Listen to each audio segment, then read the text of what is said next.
Welcome po muli sa Philippine Weather Trivia. Again, para po sa mga bago sa channel na to, ako nga po muli, si Alvin Pura, isang meteorologist at ang inyong weather dito. Ngayon, balikan na natin itong Bagyong Leon. Gaya ng inaasahan, tuluyan pa po ang paglakas ng Bagyong Leon. Ito po ay nasa severe tropical storm category na ayon sa Pag-asa. Ito po ay may taglahin na lakas na hangin na umabot sa 95 kilometers per hour malapit sa kanyang gitna at kung minsan may mga pagbugsong umabot sa 115 kilometers per hour. Ito po ay patuloy pa ang paglakas habang babaybayin po itong Philippine Sea dito sa eastern section ng Northern Luzon. Ito po ay patuloy na kumikilos sa ngayon pa westward o sa direksyon ng ating bansa sa bilis na 20 kilometers per hour. Ito po ay huling namataan ng Pag-asa sa layong around 735 kilometers east o silangang bahagi ng Kasiguran, Aurora. Sa ngayon, may lawak po ito na nasa around 1,400 kilometers yung kanyang lawak ng sirkulasyon. So kahit nasa tubig po ito at medyo malayo sa ating landmass, sumasabit po yung kanyang mga panglabas na kaulapan sa ilang bahagi ng ating bansa. So narito muli ang official forecast track ng Pag-asa para sa Bagyong Leon. Pinapakita dito na patuloy pong kikilos pa west-northwest ang Bagyong Leon sa mga susunod na oras at sa mga susunod na araw. Babaybayin po nito itong Philippine Sea patungo dito sa direksyon ng Taiwan. Again, meron po tayong inaasahang tuluyang paglakas nito habang bumabaybay po dito o habang dumadaan dito sa may area ng Philippine Sea. So maaaring ngayong gabi hanggang bukas, yan po ay maaaring tumungtong na sa typhoon category at magpapatuloy pa po ang paglakas nito habang binabaybay nga itong karagatan sa eastern section ng extreme northern Luzon. Sa ngayon, medyo malayo pa po ito at medyo mataas na rin. So mas mababa na po ngayon ang tsansa niyan maglandfall dito sa mainland Luzon. Pero again, ang area po natin na posibleng dikitan nito ay ito pong extreme northern Luzon area.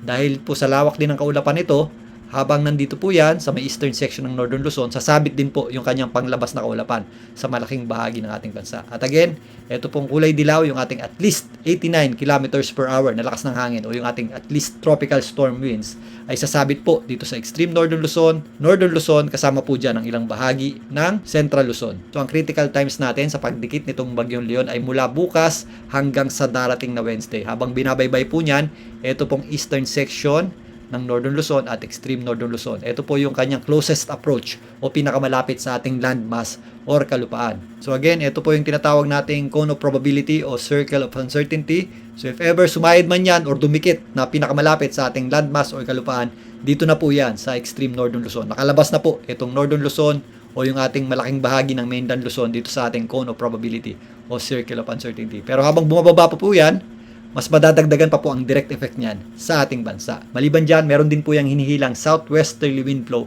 na posible namang magdala ng mga pagulan na malayo sa mismong Bagyong Leon. Sa ngayon, nakataas po ang tropical cyclone wind signal number 1 ng Pag-asa dito po sa area ng Catanduanes. Although nasa Bicol region po ito at nasa baba ng Bagyong Leon, sako po ng kanyang panglabas na kaulapan at outer rain bands, ito pong area ng Catanduanes. Pero nasa minimal naman po yung epekto ng hangin nito dahil nga paitaas ito pong Bagyong Leon patungo dito sa extreme Northern Luzon. Kung saan nakataas din po yung tropical cyclone wind signal number 1 ng Pag-asa. Diyan nga po sa extreme Northern Luzon, kasama na po dyan ang Cagayan, Apayao, Kalinga, Abra, ilang bahagi ng Ilocos Norte, maging dito sa area ng Ifugao, kasama na rin po dyan ang Isabela at ilang bahagi ng Quirino, ito pong itaas na bahagi nito, maging dito sa itaas na bahagi ng Aurora. At madadagdagan pa po ang tropical cyclone wind signal ng Pag-asa kasabay ng unti-unting paglakas pa ng Bagyong Leon at ang paglapit nito dito sa extreme Northern Luzon. Again, ito po ay hangin na directly associated dito po sa sentro o gitna ng Bagyong Leon o sa sirkulasyon mismo nito.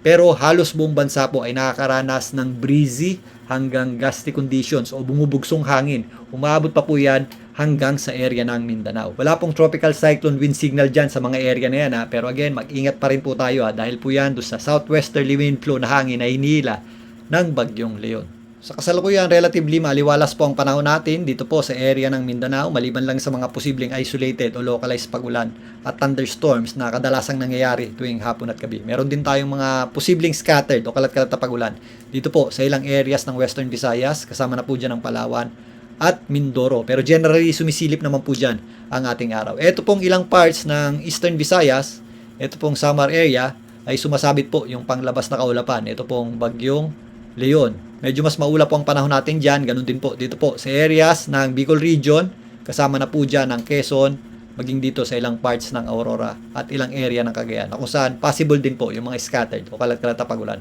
at thunderstorms.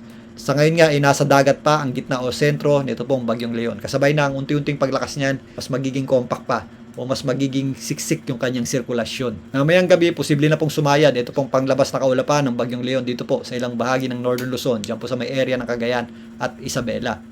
Again, yung ating critical time sa paglapit at pagdikit ng Bagyong Leon sa ating bansa ay mula Tuesday hanggang Wednesday dito po sa extreme Northern Luzon.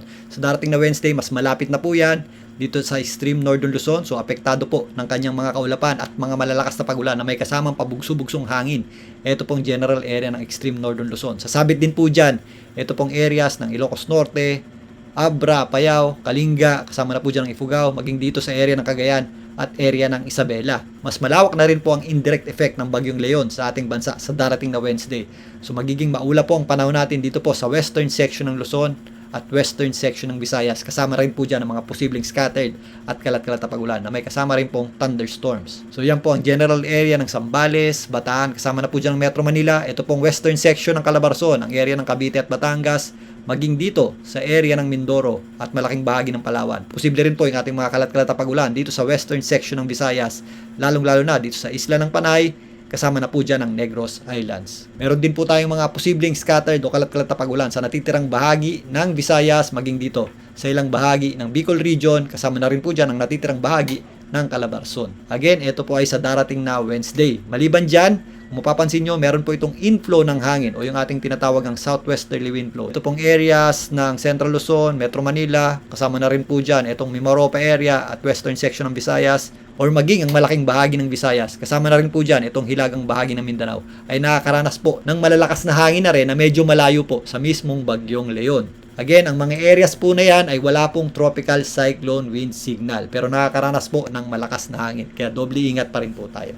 So again, kasabay po ng unti-unting paglapit nito pong Bagyong Leon sa ating landmass or kalupaan in the next few days, mas madadagdagan po ang epekto nito, direct man or indirect. Kaya again, maganda at doble ingat po tayo sa mga posibleng epekto ng mga pagulan nito gaya ng mga flash floods at landslides. At mag-ingat din po tayo sa malalakas na bugso ng hangin directly associated sa mismong Bagyong Leon, maging dun po sa mga areas na malayo sa mismong Bagyong Leon.